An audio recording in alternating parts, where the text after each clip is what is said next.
اور عشاء کے بعد پھر دوبارہ جو ہے نا میں اپنا پڑھائی سٹارٹ کرتا تھا. تو اس میں اب میں نوٹس بھی لکھتا تھا اور اخبار میں پڑھتا تھا اور ریکمنڈڈ بکس بھی میں پڑھتا تھا. تو پھر ان ساری چیزوں کو کرنے کے لیے جو ہے نا پھر بندے جو ہے نا ایفرٹس کرنے ہوتے ہیں. تو میرا جو ہے نا اور کھانے اور نماز پڑھنے اور کھانے کے علاوہ اور کوئی کام نہیں ہوتا تھا, سونے کے علاوہ اور کوئی کام نہیں ہوتا تھا.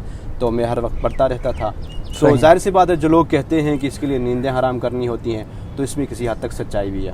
عمران صاحب, جیسے آپ نے بتایا کہ آپ نے CSS کی تیاری جو ہے وہ لاہور میں رہتے ہوئے کیا, تو بہت سارے اسٹوڈنٹس ہیں KPK کے ہیں, ناردرن ایریاز سے ہیں اور بلوچستان سے, سندھ سے, مختلف جگہوں سے لوگ کراچی آتے ہیں تیاری کے لیے. کوئی اسلام آباد آتے ہیں, کوئی لاہور آتے ہیں, تو کوئی پشاور میں رہتے ہوئے تیاری کرتے ہیں. تو CSS کی تیاری کے حوالے سے آپ نے لاہور کو کیسے پایا؟ CSS کی تیاری کے حوالے سے پہلی بات یہ ہے کہ میں لاہور کس لیے آیا. لاہور اس لیے آیا کہ چترال میں چونکہ میرے بہت سارے اس طرح کے ایکٹیویٹیز تھے ٹیچنگ کے حوالے سے, پھر سوشل ایک گیدرنگ تھی, تو پھر اس سے اپنے آپ کو آئسولیٹ کرنے کے لیے پھر میں لاہور آیا. دوسری بات یہ تھی کہ یہاں پہ میرے ماموں لوگ رہتے تھے, تو فیملی کا ایک وہ تھا, سین تھا, تو ان کے ساتھ پھر میں یہاں پہ رہا, گھر میں ہی, گھر کا ماحول تھا. اور اس کے علاوہ لاہور کا ایک ماحول جو ہے, یہاں پہ مٹیریل آسانی سے میسر ہے. آپ یہاں پہ میگزین آپ لے سکتے ہیں, یہاں پہ آپ کو مینٹور آسانی سے مل جاتے ہیں, اور یہاں پہ دوسرے CSS ایسپائرنٹ ہیں وہ یہاں پہ ہیں, تو پھر ان کے ساتھ آپ کی ایک ڈسکشن بن سکتی ہے. آپ ان کے ساتھ ملتے ہیں تو آپ کا ایک موٹیویشن جو ہے نا وہ پھر جاری رہتا ہے. تو اس حوالے سے لاہور کو جو ہے نا وہ بہت ہی فروٹفل پایا. اور اس کے علاوہ مجھے جو ہے نا ٹریولنگ کا بھی ایک شوق ہے, اور تاریخ کا بھی ایک میرا ایک اس کے ساتھ ایک شغف ہے. تو پھر لاہور جو ہے نا یہ قدیم اور جدید کی ایک بہترین آمیزش ہے. تو اس حوالے سے بھی لاہور کے ساتھ میری ایک دلی جو ہے نا وہ لگاؤ ہے. اور یہاں پہ تاریخی عمارات اور گارڈن, اور یہاں پہ تاریخی مساجد, اور یہاں پہ جانا گھومنا, اور یہ جو ہے نا بہت زیادہ مجھے اچھا لگتا ہے. تو اس حوالے سے لاہور کا میرا تجربہ جو ہے وہ بہت ہی خوشگوار رہا. اور ابھی تو ہماری لوکیشن ہوئی ہے, تو ہماری ٹریننگ بھی تقریباً, اور پاکستان ایڈمنسٹریٹو سروس کی بھی ٹریننگ لاہور میں ہوتی ہے. تو آگے بھی اللہ تعالیٰ سے یہی امیدیں ہیں کہ اللہ تعالیٰ لاہور میں ہی جو ہے نا رہنا میسر کرے. تو ہم نے آپ کی ذوق کو مد نظر رکھتے ہوئے آپ کا انٹرویو بھی لاہور میں لیا, اور ایک ایسے تاریخی جگہ میں لیا جہاں پہ آپ کے بیک گراؤنڈ میں یہ بادشاہی مسجد اس وقت نظر آ رہی ہے. کیا بات ہے آکاش صاحب, تو یہ جو آپ نے اس جگہ کا تعین کیا اس کے لیے تو ہم آپ کے شکر گزار ہیں, اور یہاں پہ بیٹھنے کا موقع فراہم کیا. بالکل جس طرح آپ نے کہا کہ یہاں پہ بادشاہی مسجد ہے, اس کے ساتھ ہماری ایک تاریخ جڑی ہے, خاص طور پر مغل دور کی یادیں اس کے ساتھ وابستہ ہیں. اور اس کو جب دیکھتے ہیں تو پھر جو ہے نا مغل بادشاہ اورنگزیب عالمگیر کی یادیں جو ہے نا وہ پھر سے زندہ ہوتی ہیں, کہ جب اس نے اس کو تعمیر کروایا تو اس وقت یہ دنیا کی سب سے بڑی مسجد تھی, کہ تقریباً کوئی 300 سال تک یہ دنیا کی سب سے بڑی مسجد رہی. تو اس کے لیے ہم آپ کے بہت زیادہ شکر گزار ہیں کہ آپ نے یہاں پہ بیٹھنے کا موقع فراہم کیا. اچھا عمران صاحب, یہ بتائیں کہ جب آپ CSS پاس کرنے کے بعد, کلیئر کرنے کے بعد جب اپنے علاقے میں گئے, تو وہاں کے آپ کے علاقے کے لوگوں کا کیا رد عمل تھا؟ وہ آپ کے اس کامیابی کو کس طرح سے سیلیبریٹ کیا؟ جب رزلٹ آیا تب تو میں لاہور تھا, اور جب میں واپس گیا اور جب چترال میں چلا گیا تو وہاں پہ چونکہ ہم اربن جو سینٹر ہے چترال کا, ٹاؤن جو ہے لوور چترال, تو وہاں پہ ہم سیٹل ہیں. تو پہلے میں وہاں گیا, والدین میرے وہاں پہ ہوتے ہیں. تو جب میں وہاں پہ گیا تو وہاں پہ بھی بڑے دوست آئے ملنے کے لیے, اساتذہ کرام ہمارے آئے, اور دوسرے اقارب آئے, انہوں نے بڑی شاباش دی. اور کچھ دن رہنے کے بعد پھر میں اپر چترال جو کہ رورل سینٹر ہے وہاں پہ میں گیا, آبائی گاؤں طور کوہسترو چلا گیا. تو وہاں پہ لوگ جو ہے نا بڑے, اور وہ گرم جوشی کے ساتھ انہوں نے استقبال کیا. جو وہاں سے مجھے موٹیویشن ملی وہ ناقابل بیان ہے. وہاں پہ لوگ ملنے کے لیے آئے دور دور سے, اور جب میں جا رہا تھا تو راستے پہ گاڑیوں کی قطار تھی, اور لوگ ہار لے کے پہنے ہوئے تھے, اور سب لوگ مجھے شاباش دے رہے تھے. اس بات پہ کہ آپ کی اس کامیابی کو دیکھ کے ہمارے جتنے بھی ہمارے جو ہے نا بچے اور بچیاں ہیں, وہ آج جو ہے نا آپ کو دیکھ کے, آپ کی اس کامیابی کو دیکھ کے وہ بھی موٹیویٹڈ ہیں, اور وہ بھی کچھ کرنے کے لیے پرعزم ہیں. تو اس حوالے سے انہوں نے بڑی شاباش دی, اور ہر ایک کے جو ہے نا چہرے پہ مسکراہٹ تھی, اور جو ہے نا آنکھوں میں خوشی کے آنسو تھے. تو اس کو دیکھ کر مجھے جو ہے نا ایک بڑا پراؤڈ فیل ہوا, اور مجھے لگا کہ اللہ تعالیٰ کا احسان ہے کہ اللہ تعالیٰ نے مجھے موقع دیا. ان لوگوں کی امیدیں مجھ سے وابستہ ہو گئی. یہ بڑی بات ہوتی ہے کہ جب کسی کی امیدیں آپ سے وابستہ ہوتی ہیں تو پھر اللہ تعالیٰ نے مجھے کام کرنے کا ایک موقع دیا. تو اب اللہ تعالیٰ سے یہی امید ہے, اللہ تعالیٰ سے یہی میری دعا ہے کہ اللہ تعالیٰ آگے بھی مجھے جو ہے نا ان لوگوں کی امیدوں پر پورا اترنے کا جو ہے نا مجھے حوصلہ دے دے اور جو ہے نا مجھے توفیق دے دے اور پھر ان لوگوں کی خدمت کرنے کا مجھے موقع دے دے۔